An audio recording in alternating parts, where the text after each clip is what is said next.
কমলা নামের এক মেয়ে ট্রিপের বাহানা করে এক দালালের সাথে এসে সময় কাটাতে শুরু করে। আর এই কমলার এন্ট্রি হওয়ার পর থেকে ওই এলাকায় একের পর এক পুলিশের মার্ডার হতে থাকে।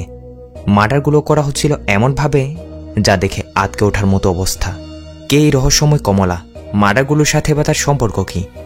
বলছিলাম 2019 সালে রিলিজ হওয়া Malayalam murder mystery suspense thriller movie Kamala এর কথা। আথিরাপিল্লিগ্রাম মুভি শুরুতে আমরা এই লোকটাকে দেখি, যার নাম হচ্ছে সাফার। সাফার সকাল সকাল একটা দোকান এসেছিল কিছু মুরগির মাংস কেনার জন্য। মাংসগুলো নিয়ে এসে সেখান থেকে চলে আসতে যাবে কি এই লোকটা সে তাকে বলে, ভাই এটা কোচিতে যে রোহিত আছে তার গাড়ি না? সাফার লোকটাকে বলে, আপনি রোহিতকে চেনেন? এ বলে, আমি কেন চিন্তায় যাব, সে আমাকে চেনে। ইভেন কে গ্রামে আমাকে চেনে না এমন কেউই নেই। কিন্তু তার গাড়ি তোমার কাছে যে তোমার কাছে বিক্রি করে দিয়েছে নাকি? সাফার বলে, আরে না না, আমি একজন রিয়েল এস্টেট ব্রোকার, এইসব ভেহিকলস ল্যান্ড প্রপার্টি এসবের ডিল করে থাকি। রোহিত আমার ফ্রেন্ড লাগে, গাড়িটা সে আমাকে বিক্রির জন্য দিয়েছে। এটা শুনে লোকটা বলে, আমার নাম থুত্তুগুটি, ছোটখাটো একজন বিজনেসম্যান, এ নাও আমার কার্ডটা রাখো। আচ্ছা বলছিলাম কি তুমি শুধু এইগুলোরই ব্রোকার নাকি ওই অন্য কিছুরও? রোহিত বলে, সরি বুঝতে পারিনি, কিরকম? থুত্তুগুটি বলে, দেখো ভাই, আজ রাতে আমি এখানে 5 স্টার হোটেলে আছি, তো কোনো রকম একটা আইটেমের ব্যবস্থা করে দিতে পারবে? এটা শুনে সাফার তার উপর রেগে যায়, বলে, তুই আমাকে ওসবের দালাল পেয়েছিস নাকি? চল যাই এখান থেকে, যত সব। এ বলে সাফার তার মতো করে চলে আসে। যেতে যেতে মোবাইলে কেউ একজনের সাথে কথা বলছিল, কোন একটা মেয়ে ফ্রেন্ড রিপোর্টার, বলে সে নাকি 2টা অনেক অনেক ইম্পর্টেন্ট কাজ করতে যাচ্ছে। মেয়েটা জিজ্ঞাসা করে, কি কাজ?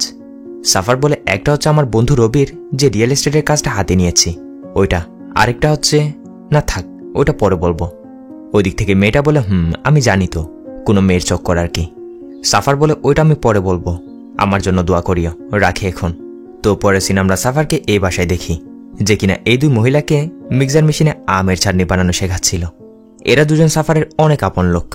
একজন হচ্ছেন সে যে বন্ধু রবির কথা বলেছিল তার ওয়াইফ, আরেকজন সেটাও তাদের আরো একজন বন্ধুর ওয়াইফ, মানে সবাই একসাথেই থাকে। যাই তারা আমের চাটনি টাটনি বানিয়ে সেগুলো টেস্ট করছিল।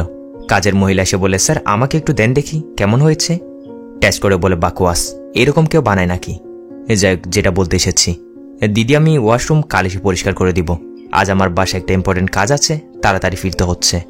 দিদিরা বলে, এটা তো তোমার প্রত্যেক দিনের বাহানা, দেখো কাল কিন্তু তাড়াতাড়ি চলে আসবে, আর যেন এরকম না হয়, যাও এখন। যাক তাদের মধ্যে এইসব নিয়ে কথাবার্তা চলছিল, তখনই সেইখানে এই লোকটা এসে সাফারকে বলে, সাফার রেজিস্ট্রার স্যার চলে এসেছেন, তাড়াতাড়ি আসো। এটাই হচ্ছে রবি, সাফারের বন্ধু। এই বাসাটা হচ্ছে রবিরই। আর এরা সবাই মিলে কি খিচুড়ি পাকাচ্ছে ওটা ধীরে ধীরে জেনে যাবেন। যেতে যেতে সাফার রবিকে বলছিল, যেমনটা বলেছিলাম রেজিস্ট্রার স্যারের হাতে কিছু দিয়েছ তো? রবি বলে, হ্যাঁ দিয়েছি, কিন্তু তারপর আমার মনে হচ্ছে এ আমাদের এই কাজে সাহায্য করবে না। সাফার বলে, অবশ্যই করবে, আমি যেমন তেমন করে ম্যানেজ করে নিচ্ছি, তুই দেখে যা। আর বাইরে এসে সাফার সোজা এই লোকটার পায়ে পড়ে যায়। এইটাই হচ্ছে রেজিস্ট্রার স্যার, ভূমি অফিসের একজন অফিসার, ল্যান্ড প্রপার্টি এগুলো রেজিস্ট্রির কাজ করে থাকে। মূলত সাফাররা একটা ফরেস্ট এরিয়া কেনা বেচা নিয়ে কাজ করছিল, যে কাজটা তারা করছিল অর্ধেকের প্রায় ইলিগাল পথে। ওই ফরেস্ট এরিয়ায় কিছু আদিবাসীরা থাকেন যাদেরকে অলরেডি তারা কিছু টাকা দিয়ে রেখেছে, যাতে করে তাদের কাছ থেকে রেজিস্ট্রি নিয়ে নিতে পারে। ওই জায়গাটা মূলত সাফার দালালি করে নিয়ে দিচ্ছিল হচ্ছে রবিকে। আর তাদের প্ল্যান হচ্ছে সেখানে বড়সড় একটা রিসর্ট করা। রবির পাশে সাদা ড্রেস পরা লোকটাও তাদের বন্ধু। ওই যে 2 মহিলার সাথে পরিচয় করিয়েছিলাম না, ওই 2 মহিলার মধ্যে একজন এর ওয়াইফ, এর নাম হচ্ছে শাসি। আর এরা 3 জনে মিলে ওই ফরেস্ট এরিয়া হাতিয়ে দেওয়ার প্ল্যানটা বানিয়েছে। তো সাফার রেজিস্ট্রার স্যারকে বলছিল, স্যার সবকিছু সেটিং করে রেখেছি, আপনি জাস্ট ঠিক 11টা বাজে ওইখানে পৌঁছে যাবেন। রেজিস্ট্রার স্যার বলে, তুমি বুঝতে পারছো না এই কাজে অনেক রিস্ক, যদি কেউ আমার নামে কমপ্লেন করে দেয় তাহলে আমার জব তো যাবেই যাবে, সাথে অনেক টাকা জরিমানা করতে হবে, কারণ এটা ফরেস্ট এরিয়ার মধ্যে পড়ে। সাফার এই রেজিস্ট্রার স্যারকে নয় ছয় বলে বোঝাতে শুরু করে যে স্যার কিছু হবে না, আমরা আগে থেকে সবকিছু প্ল্যান করে রেখেছি। ওইখানে যে কজন আদিবাসী আছে তারা কোনো এক সময় রবির কাছ থেকে টাকা নিয়েছিল, যেগুলো আজ সুদ আসলে প্রায় 20 লাখ টাকার উপর। টাকা তো তারা দিতে পারছে না, তাই রেজিস্ট্রি দেওয়ার জন্য সহজে রাজি হয়ে যাবে। আমি অলরেডি ওইখানের মেইন মুত্তুর সাথে কথা বলে রেখেছি, তাছাড়াও কালেক্টর আর পুলিশ তো আমাদের সাথে আছেন, কোনো সমস্যা নেই। এভাবে কোনো রকম বুঝিয়ে সুঝিয়ে তারা রেজিস্ট্রার স্যারকে রাজি করিয়ে নেই। পরের সিনে আমরা সাফারকে দেখি যে কিনা ওই ফরেস্ট এরিয়াতে যাচ্ছিল, যেটা নিয়ে তারা একটু আগে কথা বলছিল। নৌকায় করে এই লেকটা পার হয়ে এখানে আসতে হয়। এটাই হচ্ছে সেই জায়গাটা, বর্তমানে এখনো কিছু আদিবাসীরা এখানে বসবাস করে। আর এদের মেন ছিল হচ্ছে মুত্তু নামের এই লোকটা। মুত্তু সাফারকে বলছিল, এই জায়গাটা অনেক বছর আগে আমার বাবা বিক্রি করার সিদ্ধান্ত নিয়েছিলেন, কিন্তু তার মৃত্যুর পর আমরা এই সিদ্ধান্ত থেকে হেঁটে যাই, কারণ এটা আমাদের জন্মভূমি। এটা বিক্রি করে দিলে আমাদের অনেক সমস্যার সম্মুখীন হতে হবে। সাফার বলে, সমস্যা নেই, তাহলে তোমরা যে 25 লাখ টাকা নিয়েছ সেগুলো দিয়ে দাও। মুত্তু বলে, সব কিছু এখানে খরচ হয়ে গেছে, আমাদের কাছে বর্তমানে 1 টাকাও নেই, আমাদের কিছুদিন সময় দিন, আমরা সবাই আপনার টাকা ফেরত দিয়ে দিব। সাফার বলে, এইরকম কিভাবে হবে, কালকে লাস্ট ডেট, তোমাদের টাকা দিতেই হবে। এখন তোমরা কি করবে না করবে আমি কিছু জানি না। এক না হয় টাকা দাও, না হয় জায়গার রেজিস্ট্রি পেপারে সাইন করো। এলাকার কিছু লোক বলছিল, এখানে থেকে আমরা কি করব, কোনো উন্নতি করতে পারবো না, তার চেয়ে ভালো হয় এই জায়গা ছেড়ে দিয়ে আমরা কথা মতো শহরে চলে গেলে। সাফার বলে, এতদিন পরে একটা কথার মতো কথা বলেছ, তোমাদের জন্য আমি শহরে একটা পারফেক্ট লোকেশন দেখে রেখেছি, ওইখানে তোমাদের থাকার চাকরির সব ব্যবস্থা হয়ে যাবে। এখান থেকে বের হলেই না তোমাদের উন্নতি হবে, জীবনে কিছু একটা করতে পারবে। এভাবে আবারও 9-6 বুঝিয়ে বাচ্চাদের ভবিষ্যতের দোহাই দিয়ে সাফার মুথুকে কোনোরকম কথা জালে ফাঁসিয়ে নেই জায়গা রেজিস্ট্রি করার জন্য। বলে, তোমাদের কাছ থেকে আমি কিছু চাই না, আমি শুধু এটাই চাই যে তোমরা এখান থেকে বেরিয়ে ভালো করে সেটেল হয়ে যাও। সাফারের কথা বিশ্বাস করে মুথুও রাজি হয়ে যায় রেজিস্ট্রি দেওয়ার জন্য। বলে, কালকে আসুন, দেখি কি করা যায়। সাফার তো মনে মনে অনেক খুশি, কোনোরকম কাজ করিয়ে নিতে পারলেই হচ্ছে। সিন কাট হয়ে চলে আসে একটা রেজর্টে, আর এই রেজর্ট পুরোটাই হচ্ছে রবিদের। সাফার, রবি, শাসি তারা তিনজনে এখানে এক জায়গায় হয়। রবি সাফারের কাছ থেকে জিজ্ঞাসা করে যে কাজ হয়েছে নাকি। সাফার বলে, ওই মুত্তুকে আমি কোনোরকম আমার কথার জালে ফাঁসিয়ে নিয়েছি, এখন যত তাড়াতাড়ি কাজ করে নেওয়া সম্ভব আমাদের জন্য ততই ভালো হবে। রবি বলে, আমরা তো কালকে যাচ্ছি, কিন্তু তুমি আমাদের সাথে যাচ্ছ না, আমার মনে হয় তুমিও আমাদের সাথে গেলে ভালো হবে। সাফার বলে, আরে না না, আমি গেলে মামলা গড়বড় হতে পারে, আমি সবকিছু তো ঠিকঠাক করে দিয়েছি, তোমাদের সাথে পুলিশও যাচ্ছে, রেজিস্ট্রার স্যারকে নিয়ে কাল ঠিক 11টায় ওখানে পৌঁছে যাবে, দেখবে কাজ হয়ে যাবে। এই বলে সাফার রেজর্টের ভিতরে রুমে চলে আসে। তার পিছন পিছন অবশ্য রবিরাও আসে। সাফার টিভি অন করে নিউজ দেখছিল, কিন্তু একটু পর আমরা জানতে পারি সে আসলে নিউজ দেখছিল না, যে নিউজ অ্যাঙ্কার মেয়েটা, যে মেয়েটার নিউজ পড়ছিল সে আসলে তাকে দেখছে। মেয়েটা নাকি সাফারের সাথে ক্লাস 10 অবধি পড়েছে, ইভেন কি সে সাফারের প্রথম ক্রাশও ছিল, কিন্তু নসিব খারাপ হওয়ায় মেয়েটার বিয়ে হয়ে গেছে আর সাফার এখনও সিঙ্গেল মরছে। বাট মেয়েটার সাথে সাফারের এখনও বন্ধুত্বপূর্ণ সম্পর্ক, মাঝে মাঝে কথাবার্তা হয়। আর ওই দিনও গাড়িতে সে যে মেয়েটার সাথে কথা বলছিল এটা এই ছিল। বাই দ্য ওয়ে, মেয়েটার নাম হচ্ছে রূপা। যাই হোক, এইসব বলতে বলতে সাফার তার ব্যাগ থেকে একটা মেয়েদের ড্রেস বের করে ওই রুমটাতে রাখে। রবিরা জিজ্ঞাসা করে, এটা আবার কার জন্য? সাফার বলে, আচ্ছা আচ্ছা, একজন স্পেশাল মানুষ এখানে আসছে কাল আমার সাথে দেখা করার জন্য। রবিরা সাফারের পিছনে পড়ে যায়, কোন স্পেশাল মানুষ, তোমার মতলব কি, কে আসছে এখানে? সাফার বলে, 6 মাস মতো হবে একটা গাড়ির ডিল নিয়ে তার সাথে আমার পরিচয় হয়েছিল। ডিল তো হয়নি, বাট মেয়েটার সাথে আমার ভালো একটা পরিচয় হয়ে যায়, তারপর থেকে প্রত্যেক দিনে আমাদের মাঝে মেসেজে কথাবার্তা হয় আর কি। রবিরা বলে, কিন্তু হঠাৎ তোমার সাথে এখানে এসে দেখা করতে চাইছে, আমার তো মনে হচ্ছে নিশ্চয় কোনো একটা গড়বড় আছে। সাফার বলে, আরে কোনো গড়বড় নেই, ধরে নাও এটা আমার কিসমত, এত সুন্দর একটা মেয়ে আমার সাথে দেখা করার জন্য এত দূর অব্দি চলে আসছে, আর কি চাই? এরা সাফারের কাছ থেকে মেয়েটার নাম জানতে চাইলে সাফার তাদেরকে এখন কিছু বলে না, যার সাথে সাথে সিনও কাট হয়ে চলে আসে পরের দিন এই লোকেশনে এই মেয়েটার উপর। যতটুকু আমরা জানতে পারি মেয়েটা কেউ জনের জন্য অপেক্ষা করছিল। তো একটু পর একই লোকেশনে সাফারও এসে উপস্থিত হয়। সাফার এসে কেউ একজনকে কল করছে। একটা মেয়ে কলটা রিসিভ করলে সাফার বলে, কোথায় তুমি? মেয়েটা বলে, এই তো তোমার পিছনে দেখো। এখানে সাফারের পিছনে এন্ট্রি হয় কমলা নামের এই মেয়েটার। মূলত সাফার একটু আগে রবিদের এই মেয়েটার কথাই বলছিল, যে দুজন একজন একজনের হালচাল জিজ্ঞাসা করছে। বসে দ্বিতীয়বারের মতো তাহলে আবারও দেখা হয়েছে আমাদের। সাফার কথায় কথায় এখানে কমলার সাথে কয়েকটা পিক তুলে রাখে। কমলা বলে, চলো না আগে কিছু খেয়ে নি, অনেক জোরে খিদা লেগেছে আমার। তো কথা মতো দুজন গাড়িতে বসে রওনা দেয়। সিনো কাট হয়ে চলে আসে রবিদের উপর। রবিরা তাদের এলাকার একটা লোকাল পুলিশ স্টেশনের সামনে এসে দাঁড়িয়েছে। স্বামী স্যার নামের তাদের পরিচিত একজন পুলিশকে কল করে বলছে, স্যার আমরা এসেছি, আপনি বাইরে আসেন। একটু পর পুলিশ অফিসার স্বামী বের হয়, বলে, সাফার কোথায়? রবি বলে, সে রিসোর্টে আছে, রেজিস্ট্রেশনের কাজ হয়ে গেলে আসবে। স্বামী বলে, তাকে ছাড়া কেমনে হবে কাজ, আর তাছাড়াও এই কাজে অনেক বেশি রিস্ক, পরে গিয়ে আমার উপরে সব প্রেশার আসবে। স্বামী এইসবই বলছে। রবি কি করে সাফারকে কল করে স্বামীকে ধরিয়ে দেয়। স্বামী সাফারকে বলে, সাফার কিরে ভাই, কোথায় গিয়ে লুকিয়ে আছো? আর আমার নিউ আইফোনের বন্দোবস্ত হয়েছে তো? ওই দিক থেকে সাফার বলছে, আরে স্যার আপনি কোনো টেনশন করবেন না, আপনার জন্য আইফোন কিনেছি আমি, আপনার হাতে পৌঁছে যাবে। এখন আপনি রবিদের সাথে একটু যান আর কাজে হেল্প করেন। তো এইখানে আমরা বুঝতে পারি সাফাররা তাদের কাজে যেন কোনো প্রবলেম না হয়, মানে ওই ফরেস্ট ল্যান্ড রেজিস্টারে যার জন্য তারা পুলিশ অফিসার স্বামীকে আইফোনের লোভ দেখিয়ে তাদের দলে করে নিয়েছে। স্বামী কথা বলার পর মোবাইল রবিকে দেয়। রবি জিজ্ঞাসা করে, আমরা বের হয়েছি, কোনো প্রবলেম হবে না তো? সাফার বলে, কোনো প্রবলেম হবে না, এগ্রিমেন্টে সবকিছু দেওয়া আছে, তোমরা গিয়ে জাস্ট মুথুর কাছ থেকে সিগনেচারটা নিয়ে নাও, কাম খতম। তো তাদের মধ্যে এতটুকুই কথা হয়। এদিকে কমলা বসে বসে খাবার খাচ্ছিল আর সাফারকে বলছিল, কি ব্যাপার, কোনো সমস্যা? সাফার বলে, তেমন কোনো সমস্যা না, একটা ল্যান্ড রেজিস্টার নিয়ে ছোটখাটো ঝামেলা চলছে, ওসব বাদ দাও, তুমি তোমার ট্রিপ কেমন কেটেছে এটা বলো। কমলা বলে, অনেক এনজয় করেছি, আমাদের মতো সোলো ট্রাভেলারদের সব জায়গায় সুবিধা।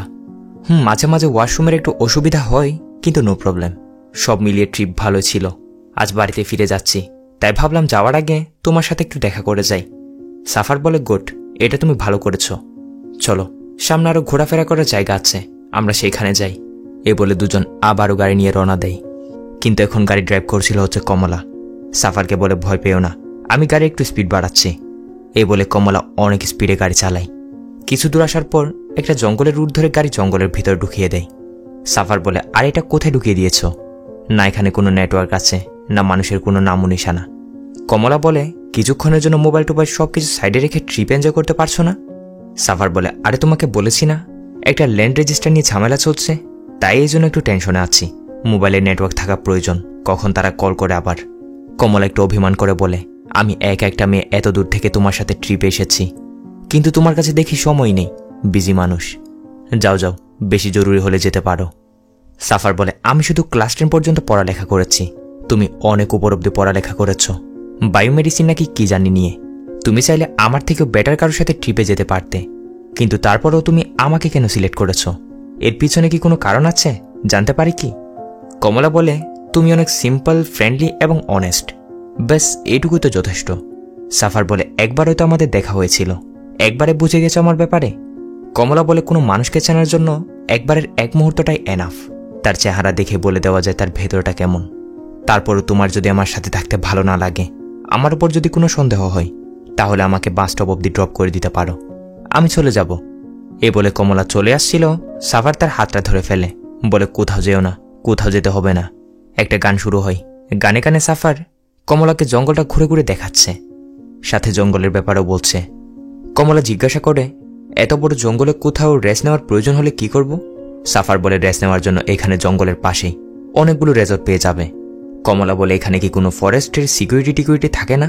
সাফার বলে, থাকে, বাট তারা বেশিরভাগ সময় অফিসে থাকে। কমলা সাফারের কাছ থেকে এসব কুড়িনাটি বিষয়গুলো জেনে নিচ্ছে, আর কেন নিচ্ছে তা তো পরে জানতে পারবেন। সিন কাট হয়ে চলে আসে পাপ্পাচান নামের এই লোকটার উপর। পাপ্পাচান বসে বসে ড্রিঙ্ক করছিল। একটু পর পাপ্পাচানের সাথে এই লোকটা দেখা করতে আসলে পাপ্পাচান তাকে বলে, আজ আমি অনেক খুশি, আমাদেরকে যে ডিস্টার্ব করে তাদেরকে আমরাও ডিস্টার্ব করতে পারলে অনেক ভালো লাগে আমার। তো পাপ্পাচান কাকে ডিস্টার্ব করার কথা বলছিল আর ঘটনা কি তা আমরা পরে জানতে পারবো। সিন চলে আসে যেখান থেকে কাট হয়েছিল সেইখানে, সাফারের উপর। সাফার কমলাকে নিয়ে দিক সেদিক ঘুরতে ঘুরতে হঠাৎ করে কমলা কোথায় যেন উদা হয়ে গেছে। সাফার তাকে পুরো জঙ্গলে দিক সেদিক খুঁজছে, কিন্তু কোথাও তাকে দেখতে পারছে না। সিন কাট হয়ে এখান থেকে রবিদের উপর চলে যায়। রবিরা রেজিস্ট্রি নেওয়ার জন্য কথা মতো ওই ফরেস্ট এরিয়ার দিকে যাচ্ছে। ভেলায় করে তারা রওনা দেয়। লেকটা পার হলে ওই এরিয়াটা। এদিকে সাফার অনেকক্ষণ ধরে কমলাকে খুঁজতে খুঁজতে অবশ্যই এই জায়গাটাকে পেয়ে যায়। দেখে সে দাঁড়িয়ে দাঁড়িয়ে মোবাইলে কিছু একটা করছে। সাফার এসে জিজ্ঞাসা করে, কি করছো এখানে? এদিকে আমি খুঁজতে খুঁজতে পেরেশান হয়ে যাচ্ছি। কমলা বলে, স্মৃতি হিসেবে এই লোকেশনের ফটোটা তুলে রাখছি, ব্যাস এইটুকুই। সাফার বলে, ঠিক আছে, এখন চলো এখান থেকে, অনেকক্ষণ হয়ে যাচ্ছে এসেছি। কমলার চোখে মুখে রহস্যের ছাপ পরিষ্কার বোঝা যাচ্ছে। সিন চলে আসে এখান থেকে রবিদের উপর। রবিরা ওই এরিয়া এসে উপস্থিত যেখানে আজকে তাদের রেজিস্ট্রিটা হবে। শম্ভু নামের এই লোকটা বলে, মথু তো বাইরে গেছে, সে আসলে বলতে পারবো যে রেজিস্ট্রি হবে নাকি হবে না, কারণ সবকিছু তার উপরেই। রেজিস্ট্রার স্যার রেগে যায়, বলে, আরে আমাদের টাইমের মূল্য আছে নাকি নেই যে মথুর জন্য ওয়েট করব? পুলিশ অফিসার স্বামীও বলে, তোমরা সবাই আমার কথা কান খুলে শুনো, তোমরা এদের কাছ থেকে টাকা নিয়েছ আর এখন টাকাগুলো ফেরত দিতে পারছো না, তাই জলদি তোমরা জায়গাটা খালি করে দাও। তখনই সেখানে মুত্তু এসে পড়ে। মুত্তু বলে, আমরা কোথাও যাচ্ছি না এখান থেকে, কি করবেন আপনারা? রবিরা মুত্তুকে পাম্পট্টি দিচ্ছে, দেখো তোমাদের রেজিস্ট্রি অফিসে যেতে হচ্ছে না, রেজিস্ট্রার স্যার নিজে এখানে এসেছেন, আর রেজিস্ট্রি পেপারে সাইন করার সাথে সাথে জায়গাটা তোমাদের খালি করতে হবে না। আগে শহরে তোমাদের জন্য থাকা খাওয়ার ব্যবস্থা করব, তারপরে না হয় তোমরা জায়গা খালি করিও, এখন রেজিস্ট্রি পেপারে সাইনটা দিয়ে দাও। মুত্তু বলে, আমরা জায়গাটা দিব না, আমরা সাইন করব না। স্বামী বলে, তাহলে তাদের টাকাগুলো তাদেরকে দিয়ে দাও, যেগুলো তোমরা তাদের কাছ থেকে ঋণ নিয়েছ। মুথু বলে, ঠিক আছে, কাল আসেন, শুধু আসলে সব টাকাগুলো ফিরিয়ে দিব। রবির তো বিষয়টা খটকা লাগছে। একদিনের ভিতর এতগুলো টাকা মুথুরা পাবে কই? শাসিকে বলে, তাড়াতাড়ি সাফারকে কল লাগাও। সাফারকে কল তো করছে, বাট পাচ্ছে না, কারণ ওদিকে সাফার জঙ্গলে, মোবাইলে নেটওয়ার্ক নেই। রবিরা মুথুকে ভয়টয় দেখিয়ে কাজ করিয়ে নেওয়ার চেষ্টা করছিল, কিন্তু মুথু বলে, কান খুলে শুনে রাখুন, এই জঙ্গল আমাদের, এরিয়া আমাদের, আর এখানে এসে আমাদের সাথে উঁচু গলায় কথা বলে বেঁচে ফিরে যাবেন, এটা কল্পনা করবেন না। তাই ভালো হয় এক্ষুনি এখান থেকে কেটে পড়ুন। এখানে স্পষ্ট বোঝাচ্ছিল মুথু যেন রবিদের রেজিস্ট্রি না দেয়, এই জন্য কেউ তাকে পাম্পট্টি দিয়েছে, তাকে টাকা দিবে বলেছে। আর এখানে আমরা জানতে পারি কাজটা অন্য কেউ করেনি, কাজটা করেছিল হচ্ছে পাপ্পাচান নামের ওই লোকটা, যার সাথে একটু আগে পরিচয় করিয়েছিলাম। মূলত এই পাপ্পাচানও ছিল একজন রিয়েল এস্টেট ব্রোকার। অনেক বছর আগের কোনো একটা ডিল নিয়ে রবি, সাফার এদের সাথে পাপ্পাচানের কোনো একটা গণ্ডগোল হয়েছিল। এরপর থেকে তাদের মধ্যে শত্রুতা, একজন একজনের কাজে উংলি করে, শান্তিতে কোনো ডিল হতেই দেয় না। ব্যাস এটাই ছিল কারণ। পাপ্পাচান মুথুকে পাম্পট্টি দিয়ে রেজিস্ট্রি পেপারে সাইন করতে না করে দিয়েছে। সিন কাট হয়ে চলে আসে সাফারদের উপর। সাফার কমলাকে বলছিল, তুমি তো বাসার জন্য বের হবে যে বিকেলে, আর অনেক টাইম আছে, এতক্ষণ কি করবে? এই পাশে আমার বন্ধু রবির একটা রেজর্ট আছে, খালি পড়ে আছে, তুমি চাইলে সেখানে রেস্ট করতে পারো। কমলাও এর জন্য রাজি হয়ে যায়। এরপর তারা গাড়িতে বসে রওনা হয়। একটু পর লোকেশন মতো এসে উপস্থিত। কমলা বলে, কি ব্যাপার, এত বড় একটা রেজর্টে কোনো মানুষজনের নামও নিশানা নেই। সাফার বলে, আমরা কয়েকজন বন্ধুরা মিলে এটা কিনেছিলাম, কিন্তু কেনার পর এখনও কনফিউশনের মধ্যে আছি, এটা চালু করব কি করব না। কিছু কাজ একদম কমপ্লিট, আবার কিছু টুকটাক কাজ বাকি আছে। যাই হোক, এসব বলতে বলতে সাফার কমলাকে রুমটাতে নিয়ে আসে, মানে যে রুমটাতে আমরা দেখেছিলাম তাকে একটা মেয়েদের কাপড় লটকিয়ে রাখতে। সাফারের উদ্দেশ্য আসলে ভালো না। কমলা অবশ্য জিজ্ঞাসাও করে যে কাপড়টা কার, এখানে কি আরও কেউ থাকে নাকি? সাফার কোনোরকম কথা ঘুরিয়ে দেয়, বলে আমার বন্ধুরা মাঝে মধ্যে আসে তাদের ওয়াইফের সাথে, ওসব বাদ দাও, তুমি ফ্রেশ হয়ে নাও।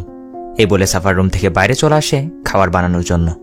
কমলা সোজা বাইরে চলে আসে, এসে মোবাইলের মধ্যে কিছু একটা করছে, মনে মনে তার কিছু একটা তো চলছে, কোনো একটা প্ল্যান বানাচ্ছে। তো সে এইসবই করছিল, তখনই সেখানে খাবার নিয়ে সাফার এসে উপস্থিত। কমলা সাফারকে বলছে, এই লোকেশনটা অনেক সুন্দর, কিন্তু কোনো সিকিউরিটি, কোনো সিসিটিভি ক্যামেরা দেখছি না যে। সাফার বলে, এখানে কোনো কিছুর প্রয়োজন হয় না, এটা অনেক সেফ একটা লোকেশন। তারা এইসব নিয়ে কথাবার্তা বলছিল, তখনই সেখানে রবিরা এসে উপস্থিত। সাফার তো চলে যায় রবিদের সাথে কথা বলতে, এদিকে কমলা অন্য কিছু নিয়ে ভাবছে। এদিকে রবিরা সাফারকে বলছে, কোন জঙ্গলে গিয়ে লুকিয়েছিলে, কলের উপর কল করেছি, একটা কলেও পাইনি। সাফার বলে, আরে মোবাইলে নেটওয়ার্ক ছিল না, কাজ হয়েছে? এরা বলে, কোনো কাজ হয়নি, মেন টাইমে এসে মুথু উল্টে গেছে, উল্টো আমাদেরকে হুমকি ধমকি দিয়ে পাঠিয়ে দিয়েছে। আর আমি শিওর মুথুকে পাম্পট্টি অন্য কেউ দেয়নি, ওই হারামি পাপ্পাচান এই কাজে উংলি করেছে। পুলিশ অফিসার স্বামী বলে, আমার মনে হয় আগে পাপ্পাচানের সাথে কথা বলে তাকে লাইনে নিয়ে আসা, তার সাথে একটা কম্প্রোমাইজ করে নেওয়া, এরপর সে আর মুথুকে কোনো পাম্পট্টি দিবে না। সাফার বলে, আমিও ওইটাই ভাবছি। রবিরা সাফারকে জিজ্ঞাসা করে, মেয়েটা কোথায়, তাকেও কি এখানে নিয়ে এসেছ? সাফার বলে, ওই তো সে ওইখানে দাঁড়িয়ে আছে। এ বলে সে কমলাকে দেখাতে যাবে কি, দেখা যায় সেখানে কমলা নেই। শশী বলে, আর এসব মেয়েদের চক্কর টক্কর ছাড়ো, এখন যে কাজটা হাতে নিয়েছ ওইটা কিভাবে করবে সেটা নিয়ে ভাবো। সাফার বলে, ঠিক আছে, আমি তাকে বুঝিয়ে সুঝিয়ে পাঠিয়ে দেওয়ার ব্যবস্থা করছি, এরপর দেখা যাক কি করা যায়। এ বলে সাফার রুমে আসে কমলাকে এটা বলতে যে সে এখনই যেন তার বাসার উদ্দেশ্যে বেরিয়ে পড়ে, কিন্তু এসে দেখে কমলা বসে বসে কান্না করছিল। জিজ্ঞাসা করে, কি হয়েছে? কমলা বলে, বাসায় একটা প্রবলেম হয়ে গেছে, বাবা কল করে অনেক বকাঝকা করছে। সাফার বলে, কেন, কি হয়েছে? কমলা বলে, আমি তোমাকে মিথ্যা বলেছিলাম, আমাকে আজকে একটা পাত্রপক্ষের দেখতে আসার কথা, তাই এই জন্যই তো আমি ট্রিপের বাহানা করে বাসা থেকে চলে এসেছি। কোথায় যাব, কি করব, কোনো কিছু ঠিক করা ছিল না, তাই তোমার কাছে এসেছি, কারণ তোমার চেয়ে সেফ জায়গার কোথাও মনে হয়নি। এখন আজকে যদি আমি বাসায় ফিরে যাই তাহলে সবাই মিলে আমাকে অনেক বকা দিবে। কোনো রকম যদি আজকের রাতে এখানে কাটাতে পারি তাহলে কাল সকালে বাবা দুবাই চলে যাবেন, এরপর বাসায় গেলে কিছু হবে না আর। সাফার একটু ভাবনা চিন্তা করে বলে, আচ্ছা ঠিক আছে, তাহলে আজ রাতটা তুমি এখানে কাটাও, এটার চেয়ে সেফ জায়গার কোথাও পাবে না। তো এসব বলে পরের সিনে সাফারটা আসা হচ্ছে পাপাচান নামের ওই লোকটার কাছে, যে তাদের কাজে উংলি করেছিল। পাপাচানকে তারা বলে যে আগে যা হয়েছে হয়েছে, এবার এসব বন্ধ করার জন্য তাদের কাজে যেন কোনো বাধা না দেয়। পাপাচানও বলে, তখন তোমরা তিনজন মিলে আমার পিছনে লেগেছিলে, আর এখন আমি তোমাদের পিছনে লেগেছি, হিসাব বরাবর। এর বাইরে যদি আমার সাথে আর ডাবল গেম খেলার চেষ্টা করেছ তাহলে দেখে নিও। তাদের মধ্যে এইসব নিয়ে কথাবার্তা হয়, সিন কাট হয়ে চলে আসে এই লোকগুলোর উপর, যারা কিনা মুথুদের ওই এরিয়ার দিকে যাচ্ছিল। এদের মধ্যে পাঞ্জাবি পরা সবার সামনে যে লোকটা আছে তার নাম হচ্ছে গোকুল, এদের সবার লিডার। আর এই গোকুল হচ্ছে একজন সোশ্যাল অ্যাক্টিভিস্ট, সমাজকর্মী। অসহায়দের উপর কোনো অন্যায় বিচার হলে সে সেটা নিয়ে আওয়াজ তোলে। তো গোকুল রয় ফরেস্ট এরিয়ার দিকে যাচ্ছিল আর বলছিল এটা কি কারো বাপের জায়গা নাকি, দেখি কে এখান থেকে তাদের বের করতে পারে। সিন কাট হয়ে চলে আসে কমলার উপর, যে কিনা রুমে বসে ব্যাগ থেকে কিছু একটা বের করছে। কাঁচের একটা পাত্র, যার মধ্যে পানির মতো দেখতে এক ধরনের কিছু লিকুইড রাখা ছিল। মানে বোঝা যাচ্ছে না এগুলো পানি নাকি অন্য কিছু। এগুলো নিয়ে কমলা কিছু একটা ভাবতে শুরু করে। সিন আবার চলে আসে ওইখানে যেখান থেকে কাট হয়েছিল, মানে মুথুদের এরিয়ায়। গোকুল নামের ওই সোশ্যাল অ্যাক্টিভিস্ট ছেলেটি সবাইকে এক জায়গায় করে বলছে, এই জায়গাটা অনেক আগেই সরকার তোমাদেরকে দিয়ে দিয়েছে, এখান থেকে চাইলে কেউই তোমাদের বের করতে পারবে না। এতদিন ধরে তোমাদের সাথে ধোঁকা হয়ে আসছে, তোমাদেরকে ধোঁকার মধ্যে রাখা হয়েছে। মুথুরা বলে এখন আমরা কি করব, তাদের এতগুলো টাকা কোথা থেকে দিব? গোকুল বলে তোমাদের কিছু করতে হবে না, তোমাদের সাথে আমি আছি, যা করার আমি করব। সিন চলে আসে সাফারের উপর, যে কিনা পানি খাওয়ার জন্য কমলার রুমের দিকে যাচ্ছে। সাফার এখানে রুমের টেবিলের উপর কমলার কাচের পাত্রটা দেখে। ও সময় তাড়াতাড়ি কমলা রুমে এসে উপস্থিত। সাফার তাকে জিজ্ঞাসা করে যে এটা আবার কি? কমলা বলে গঙ্গা নদীর পানি, চাইলে খেতে পারো। সাফার বলে আরে বাপরে, প্রয়োজন নেই, এত পুণ্য আমার চাই না। এই বলে সে রুম থেকে এমনি নর্মাল পানি খেয়ে নেই। এইদিকে কমলাকে দেখে বোঝা যাচ্ছিল যে সে বড়সড় কিছু একটা লোকাচ্ছে। পরের সিনে সাফার কমলাকে নিয়ে কোথাও যাচ্ছে। যেতে যেতে সাফার কমলাকে বলছিল, তার মানে তুমি এখনো কাউকে ভালোবাসনি, তাই তো? কমলা বলে শিওর দিয়ে তো বলতে পারছি না, কিন্তু সামথিং সামথিং। কথা বলতে বলতে তারা ওই লেকটার সামনে এসে উপস্থিত। সাফার কমলাকে বলে তুমি গাড়িতে ওয়েট করো, আমার একটু কাজ আছে, বাকি পথটা আমাকে এই লেকটা পার হয়ে যেতে হবে। মানে সে মুথুদের এলাকায় যাচ্ছিল তাদের সাথে কথা বলতে। কমলা সাফারকে বলে এরকম করা কি ঠিক? এইসব অসহায়দের তাদের বাসস্থান থেকে শহরে নিয়ে গিয়ে মানুষের মজুরি করিয়ে গোলামি করিয়ে তাদের দিন পার করায়। সাফার বলে কি আর করার, এখান থেকে বের হলে তারা দুনিয়া সম্পর্কে জানবে, তাদের বেটার একটা লাইফ হবে। আর আমার এটা ইচ্ছা, তাদের আগামী জীবন যেন সুন্দর হয়, যার জন্য আমি এত সব করছি। কমলা বলে ঠিক আছে, চলো তোমার সাথে আমিও যাব। সাফার বলে না না, এর কোনো প্রয়োজন নেই, সেখানে অনেক বিপজ্জনক। তুমি গাড়িতে বসে ওয়েট করো, আমি এক্ষুনি যাব আর এক্ষুনি চলে আসবো। এই বলে সাফার কমলাকে গাড়িতে বসিয়ে ভেলাই করে রওনা দেয়। কিন্তু এপার থেকে এপার আসতেই ওই গোকুলরা সাফারের উপর অ্যাটাক করে দেয়। তাকে ধরে ভয় দেখাতে শুরু করে যে কি আবারও চলে এসেছিস এই সহজ সরল মানুষদের পাম্পটে দিয়ে তাদেরকে এখান থেকে বের করে দিতে? তোরা কি মনে করেছিলি এদের পাশে কি কেউই নেই? এই সহজ সরল মানুষগুলোকে বোকা বানিয়ে তাদেরকে লুপ দেখিয়ে তোরা জায়গাটা হাতিয়ে দিতে চাস। তোদের এই স্বপ্নটা জীবনও পূরণ হবে না।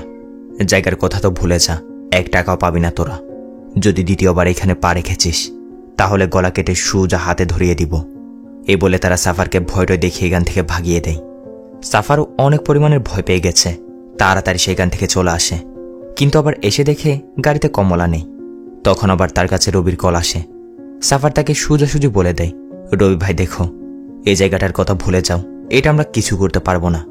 মনে করেছিলাম মুথুদের বোকা বানিয়ে সহজে কাজটা হয়ে যাবে, কিন্তু তারা একা না, তাদের সাথে ওই কুকুররাও রয়েছে।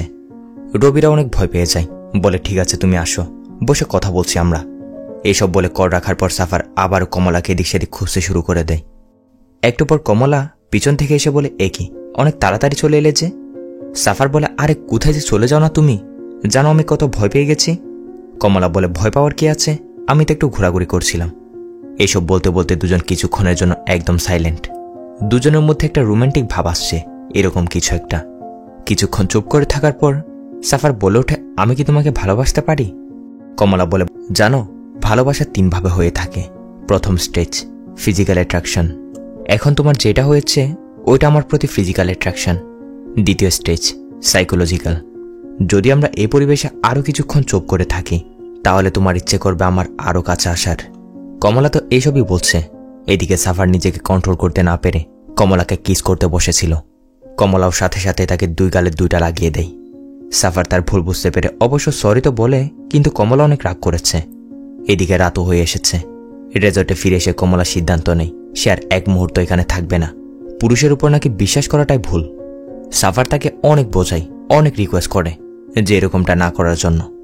বলে এত রাতে যদি তুমি বাইরে যাও, যদি তোমার কিছু হয়ে যায় তাহলে জবাব দিয়ে আমাকে করতে হবে। সব ধরনের প্রেশার আমার উপরে আসবে। দেখো তখন আমার মাথা কাজ করেনি, না বুঝে সুঝে হয়ে গেছে। তুমি আরামসে এখানে থাকো, আমি তোমার ধারে কাছেও যাব না, সারা রাত রিসিপশনে এখানে বসে থাকবো। এভাবে অনেক রিকোয়েস্ট করার পরে গিয়েই কমলা থাকার জন্য রাজি হয়। কিন্তু রুমে এসে কিছুতেই স্থির হয়ে বসতে পারছিল না। কিছু একটা নিয়ে অনেক টেনশন করতে শুরু করে। এদিক সেদিক অনেকক্ষণ ধরে হাঁটাহাঁটি করে, ভাবনা চিন্তা করে।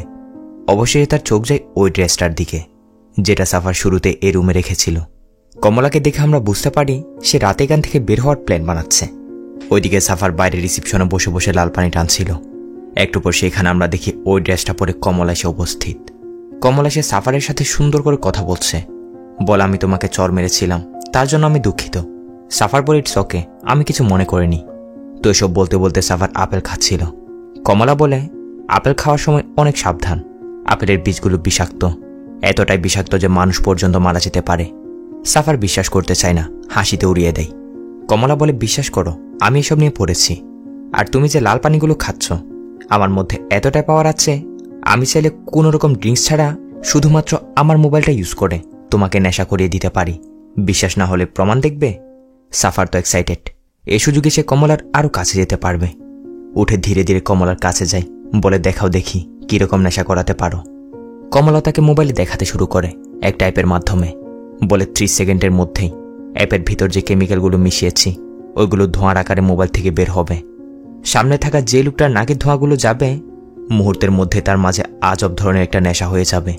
কমলা তো এইসবই বলছিল। এদিকে সাফার সব কিছুকে হালকাতে নিয়ে কমলার কাছে আসার ট্রাই করছে।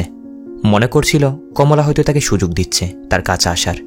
কিন্তু এদিকে আমরা দেখি সত্যি সত্যি কমলার মোবাইল থেকে আজব রকমের একটা ধোঁয়া বের হচ্ছে। কমলা চালাকি করে তার নিঃশ্বাস বন্ধ করে রাখে। এইদিকে সাফার এক্সাইটেড হয়ে ধোঁয়াগুলো নাকে ঢুকাচ্ছিল। দেখতে দেখতে সেকেন্ডের মধ্যে সে বেহুশ হয়ে নিচে পড়ে যায়। মুভির আসল টুইস্ট তো এখন থেকেই শুরু হবে। কমলা উঠে সেখান থেকে অন্য জায়গায় চলে আসে। আর এখানে আমরা দেখি কমলা তখন তার চোখের আইবলের লেন্স লাগিয়ে রেখেছিল, যেগুলো খুলতে দেখা যায় তার চোখের কালার অন্যরকম। সিন শিফট হয়ে যায় পরদিন সকালে। সাফারের হুঁশ আসে ডাইরেক্ট সকালে। উঠে দেখে সে সারা রাত ফ্লোরে এভাবে পড়েছিল। তাড়াতাড়ি উঠে সে কমলাকে এদিক সেদিক খুঁজতে শুরু করে দেয়। রুম থেকে শুরু করে সব জায়গায় খুঁজে ফেলে, কিন্তু কোথাও পায় না। আর যে ড্রেসটা রাতে কমলা পরেছিল ওইটা রুমে রাখা। একটু পর রবিরা সেখানে আসলে সাফার তাদের সব কিছু খুলে বলে, কিন্তু রবিরা তার কথায় বিশ্বাস করছে না। শশী বলে নিশ্চয় তুমি রাতে টাল্লি হয়ে পড়েছিলে, আর ওইদিকে মেয়ে তার কাজ সেরে পালিয়ে গেছে। সাফার বলে একদমই না, তার হাতে একটা মোবাইল ছিল, মোবাইলটা দিয়ে সে নেশা করিয়েছে আমাকে। রবিরা বলে মেয়েটাকে তো আমরা কেউ দেখিও নি, তার জিনিসপত্র নেই। আচ্ছা তার কি কোনো ফটো আছে তোমার কাছে? সাফার বলে হ্যাঁ ফটো তো আছে, যখন এসেছিল তখনই তুলেছিলাম। এ বলে সে মোবাইল বের করে গ্যালারিতে চেক করছে, কিন্তু দেখে একটা ফটোতেও কমলা নেই। কমলার সাথে যে ফটোগুলো তুলেছিল সবগুলো ডিলিট। এইদিকে রবি সাফারকে বকাঝকা করছিল, বলে তোমার মাথায় কি কিছুই নেই? এরকম মেয়েরা নাটক সাজিয়ে এসে সব কিছু লুটে নিয়ে যায় তুমি জানো না? গিয়ে ভালো করে চেক করে দেখো টাকা পয়সা কিছু নিয়ে গেছে নাকি।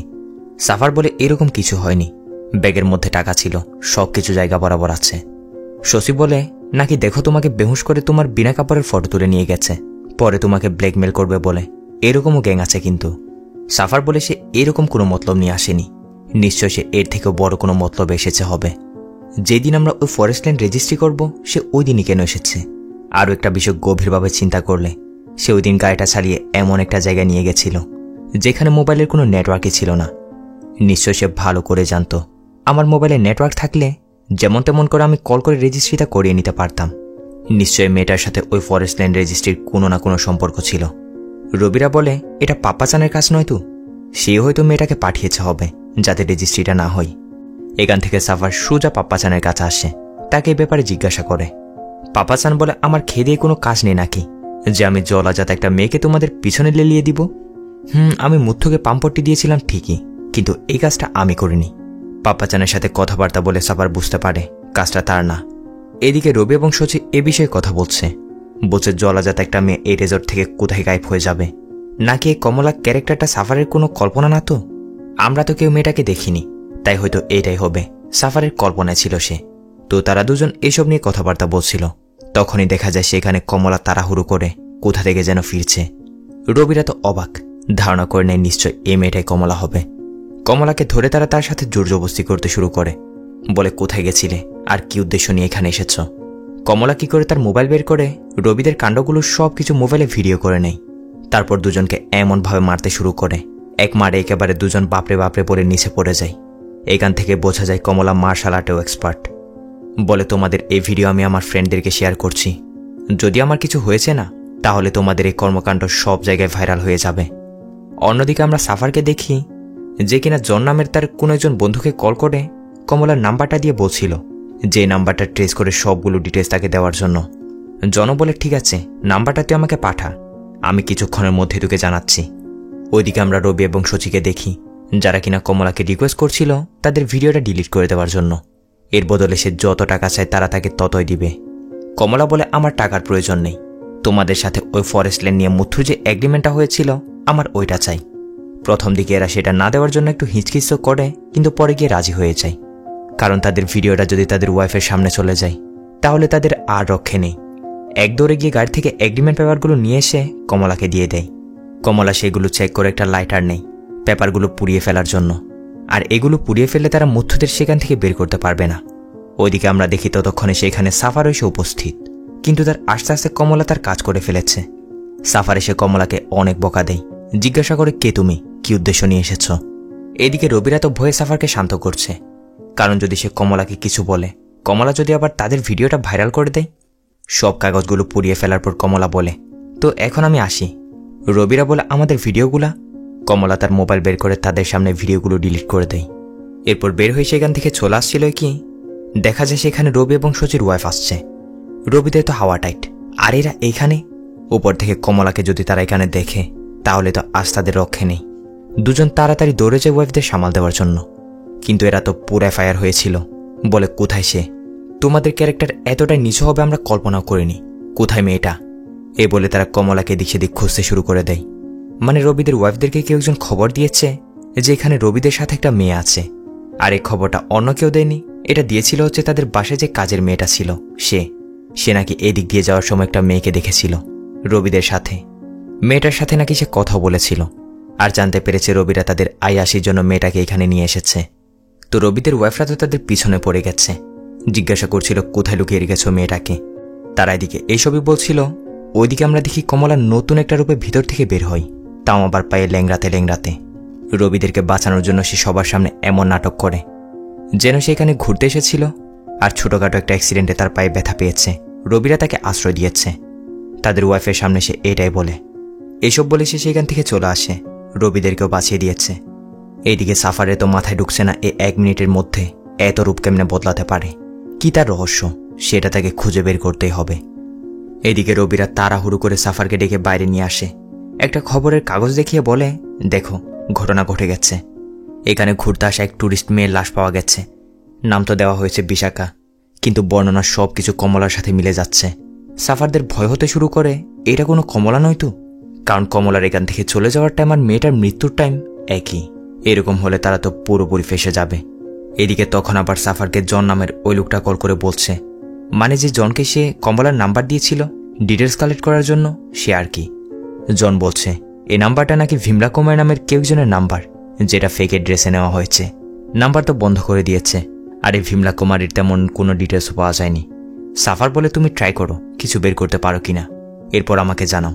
কল রাখার পর সাফার রবিদের বলে, পেপারে তো যে মেয়েটা মারা গেছে তার ফটো দেয়নি, এটা কমলা নাকি অন্য কেউ সেটা জানার জন্য আমাদের একমাত্র হেল্প করতে পারে স্বামী স্যার, মানে ওই পুলিশ অফিসার স্বামী, যাকে সাফার আইফোন দিয়ে তার দলে করে রেখেছে। যাক, সাথে সাথে তারা বেরিয়ে পড়ে পুলিশ স্টেশনের উদ্দেশ্যে।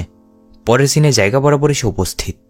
এদিকে তারা বাইরে ওয়েট করছে, আর এদিকে পুলিশ স্টেশনের ভিতর আমরা জানতে পারি পাশের পুলিশ স্টেশনের কমিশনার নাকি ভয়ানকভাবে মার্ডার হয়ে গেছে। যে কোনো সন্দেহজনক লোককে দেখলে যেন গ্রেপ্তার করে নেওয়া হয়, এই খবরটাই দেওয়া হচ্ছিল ওয়াকিটকিতে। তো এদিকে সাফারটা পুলিশ অফিসার স্বামীকে জিজ্ঞাসা করছে যে কাল ভিশাখা নামের যে মেয়েটার মার্ডার হয়েছে সেটার কোনোরকম ফটোর ব্যবস্থা করে দিতে পারবে কিনা। স্বামী বলে, তোমরাও না, আমার এতগুলো কাজ পড়ে আছে, উপর থেকে পাশের পুলিশ স্টেশনের কমিশনার মার্ডার হয়ে গেছে, তার উপর তোমরা নিয়ে এসেছো এগুলো। রবিরা তাকে অনেক রিকোয়েস্ট করে, বলে এ আমাদের পরিচিত কেউ হতে পারে, এটা আমাদের সন্দেহ, তাই আপনি যদি একটু হেল্প করতেন ভালো হয় আর কি। স্বামী বলে, ঠিক আছে তোমরা একটু ওয়েট করো, আমি দেখছি কি করা যায়। এ বলে সে ভিতরে যায়, একটু পর ডিটেলস কালেক্ট করে বাইরে আসে। এসে ভিশাখা নামের যে মেয়েটার মার্ডার হয়েছিল তার ফটো সাফারদের দেখাই। সাফারটা দেখে এটা তো কমলা না, অন্য কেউ। তারা যেন হাঁপ ছেড়ে বাঁচল। এইসব করার পর সাফার একটু পানি খাওয়ার জন্য ভিতরের দিকে এসেছিল। তখনই তার নজর পড়ে পুলিশ স্টেশনের নোটিশ বোর্ডের উপর, যেখানে কমলা নামের একটা মেয়ের ফটো ঝুলছে। এটা তো পুরাই অন্য আরেকটা মেয়ে, কিন্তু নাম হচ্ছে কমলা, যা দেখে বিষয়টা সাফার একটু সন্দেহজনক লাগে। পুলিশ অফিসার স্বামী বলে, কি হয়েছে, মেয়েটিকে তোমরা চেনো নাকি? সাফার বলে, না তো, কে মেয়েটা? স্বামী বলে, এই মেয়েটাই সবকিছুর মূল, যত টেনশন এর জন্যই। এই কমল একজন ট্রাইবাল লিডার, অনেককে জানে মেরে দিয়েছে। পুরো 1 বছর হয়ে গেছে, এখনও সে গায়েব। আমরা মনে করেছিলাম সবকিছু শান্ত হয়ে গেছে, কমলা হয়তো মারা গেছে, কিন্তু না, সে মারা যায়নি, আবারও ফিরে এসেছে। একজন ফিমেল পুলিশ অফিসার সহ 4 জন মেল পুলিশ অফিসারদের সে মেরে ফেলেছে এই কয়েক মাসের মধ্যে। আর 5 নাম্বার মার্ডারটা সে করেছিল কাল রাতে। সাফার জিজ্ঞাসা করে, কালকে পুলিশ অফিসারের মার্ডারটা কোথায় হয়েছে? সোয় বলে, এখান থেকে কিছু দূর সামনে জঙ্গলের ভিতর দিয়ে মাটির যে রুটটা চলে গেছে না, ওইখানে হয়েছে মার্ডারটা। শক্তি স্যার তো প্রায় ওই রুটটা দিয়ে আসা যাওয়া করেন।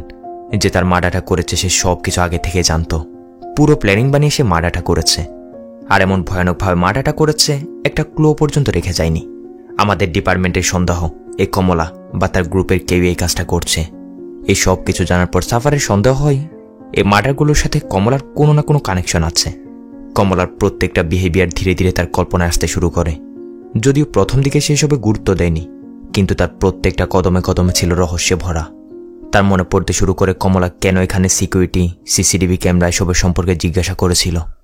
আর ওই রাতে কমলার নিশ্চয় সাফারকে বেহুশ করে গিয়ে পুলিশ অফিসারের মার্ডারটা করেছে। রবিরা এদিক সেদিক তাদের লোকজনদেরকে লাগিয়ে দিয়ে অনেক খোঁজাখুঁজি করে, কিন্তু কোথাও তারা কমলা সম্পর্কে কিছু জানতে পারে না।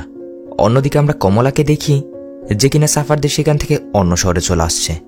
এদিকে সাফাররা এসেছিল মুথুর কাছে এই বিষয়ে সে কিছু জানে কিনা তা জিজ্ঞাসা করতে। মুথু বলে, আমাদেরকে তোমরা কি পেয়েছ? আমাদেরকে তোমরা যেরকম ইচ্ছে সেরকম ইউজ করছো। যে গোকুল আমাদেরকে সাহায্য করতে এসেছিল, পুলিশরা তাকে ক্রিমিনাল মনে করে ধরে নিয়ে গেছে। এখন কে আমাদের পাশে দাঁড়াবে, কে আমাদের সাহায্য করবে? এসব বলে বলে মুথু অনেক কান্না করছে। সাফাররা সেখান থেকে চলে আসে। এসে নিউজে যে পুলিশ অফিসারের মার্ডার হয়েছে সে নিউজগুলি দেখছিল। যে 5 জনের মার্ডার হয়েছিল তারা সবাই ছিল এক এক এলাকার, আর সব মার্ডারগুলি করা হয়েছিল এক প্যাটার্নে। এক ধরনের বিষাক্ত অ্যাসিড দিয়ে নাকি তাদের মার্ডারটা করা হয়েছে। আর পুলিশের পুরোপুরি সন্দেহ কমলা নামের নিখোঁজ এই মেয়েটা তাদের মার্ডারগুলো করছে। সাফারের মনে পড়ে সে কমলার কাছে গ্লাসের পাত্রে কিছু একটা দেখেছিল পানির মতো, নিশ্চয় সেগুলো ছিল সে বিষাক্ত অ্যাসিডগুলো। সাফারের ধারণা এই মেয়েটা না কোনো কমলা, না কোনো ভীমলা কুমারী, না কোনো বিশাখা। এর আইডেন্টিটি অন্য কিছু, আর সবাইকে বোকা বানিয়ে সে তার কাজ করে চলে গেছে।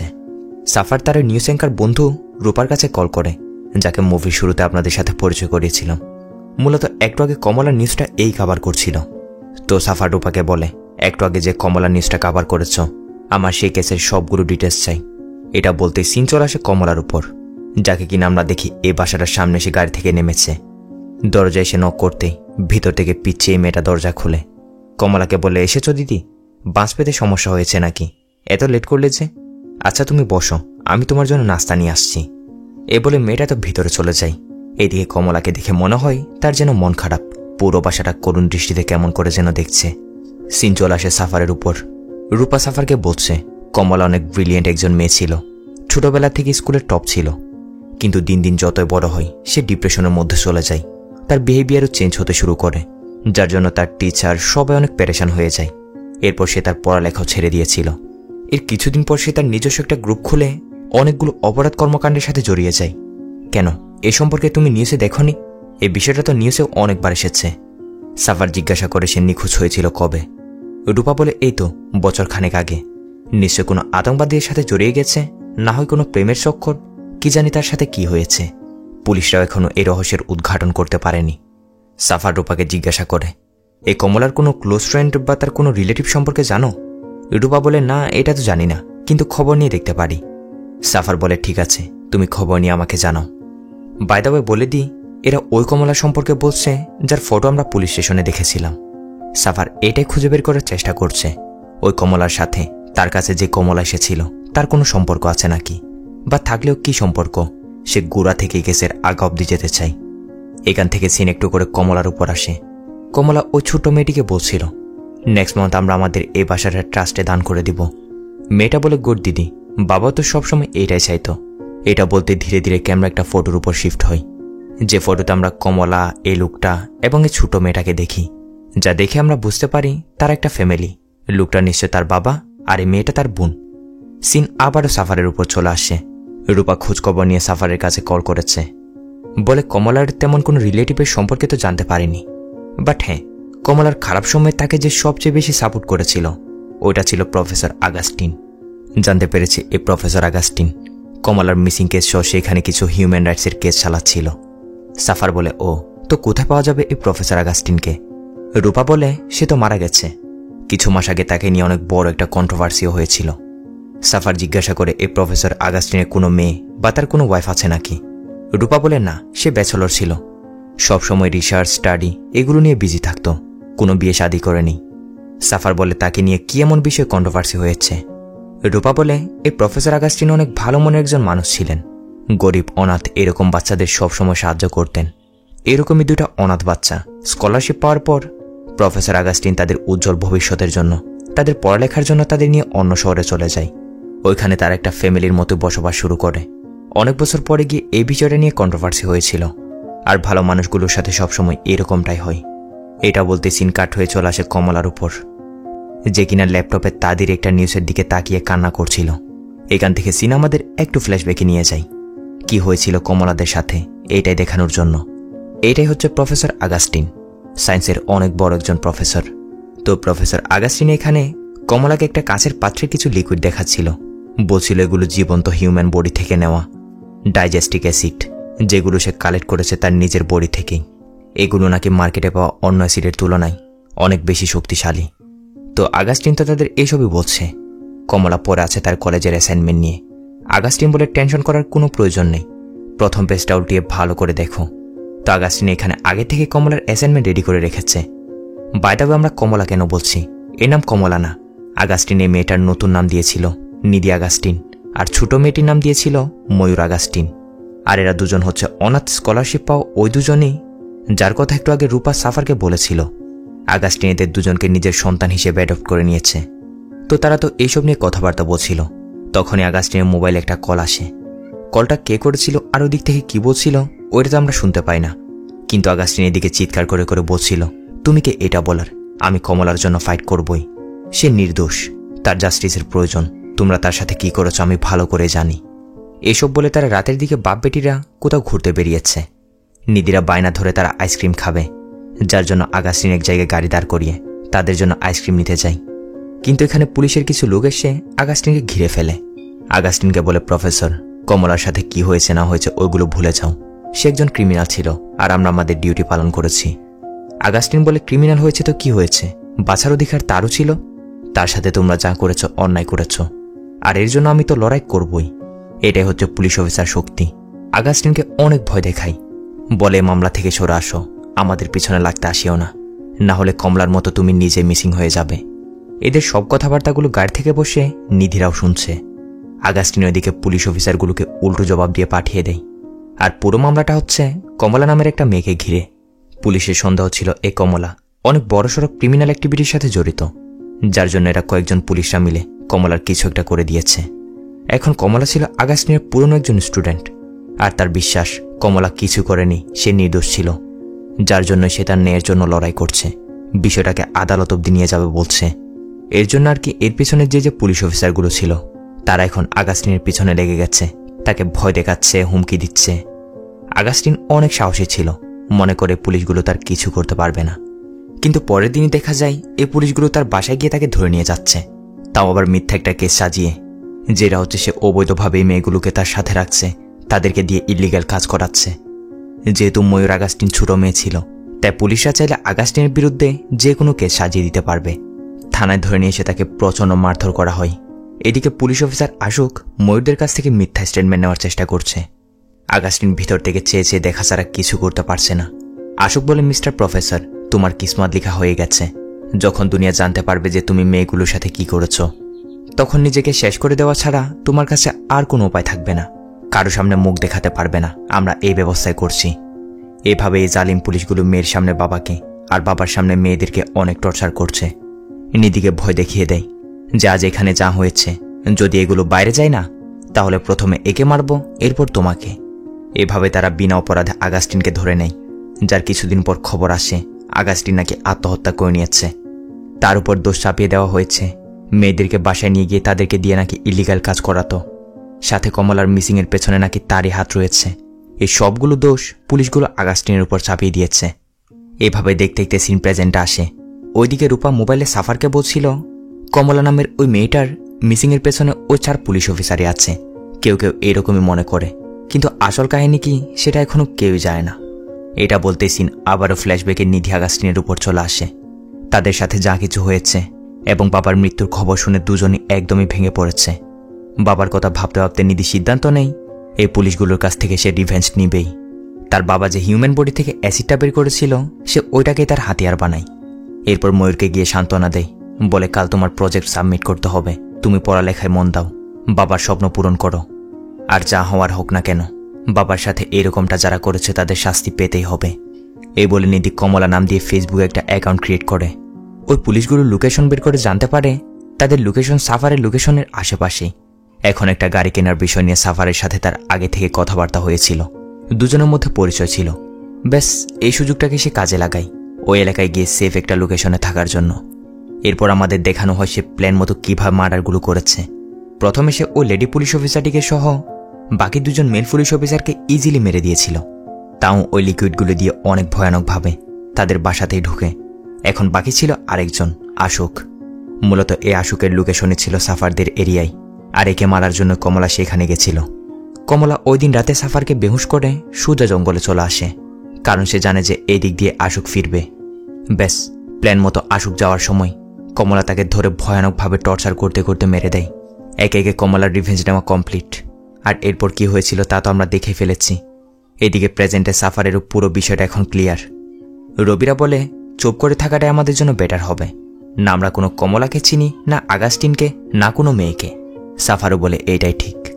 পরের সিন আমরা দেখি সাফার মুথুর কাছে ক্ষমা চাইতে গেছে, বলে তোমাদের জায়গাটা নিয়ে তোমাদেরকে এখান থেকে তাড়িয়ে দিতে চেয়েছিলাম, এরকমটা করলে অনেক বড় অন্যায় করে ফেলতাম। জীবনে আমার মতো লোকের চোখে পড়িও না কখনো, হতে পারে তারা তোমাদের খারাপ ইউজ করবে। আর হ্যাঁ, ওই 25 লাখ টাকাগুলো তোমাদের দিতে হবে না, হাসিতে খুশিতে নিশ্চিন্তে তোমরা এখানে বসবাস করো। এইসব বলে সাফার সেখান থেকে চলে আসছিল। মুথু বলে স্যার আপনাকে কিছু বলার আছে।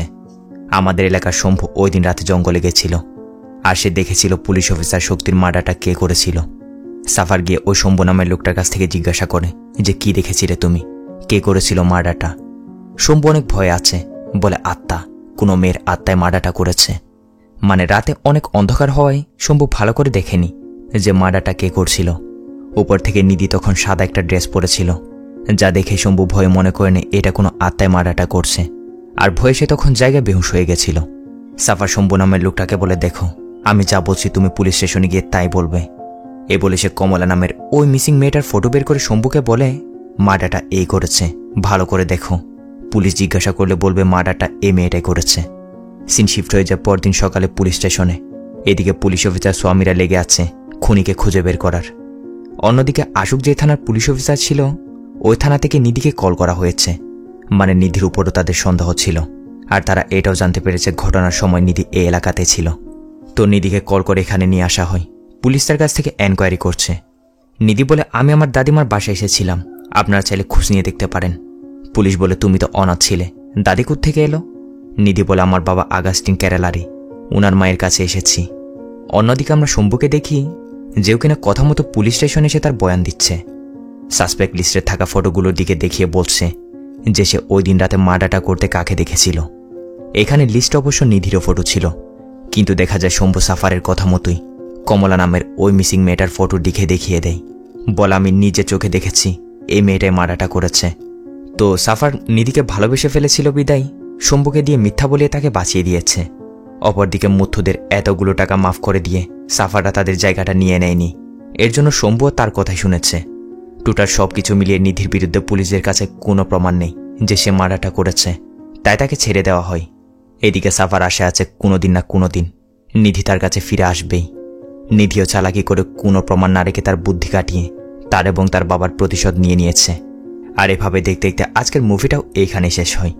তো মুভিটা আপনাদের কেমন লেগেছে অবশ্যই কমেন্ট বক্সে জানাবেন, আর যেতে যেতে সাবস্ক্রাইব করে যাওয়ার ব্যাপারটা একদমই ভুলবেন না। দেখা হচ্ছে পরবর্তী ভিডিওতে। ততক্ষণে ভালো থাকবেন, সুস্থ থাকবেন। Tata, bye bye.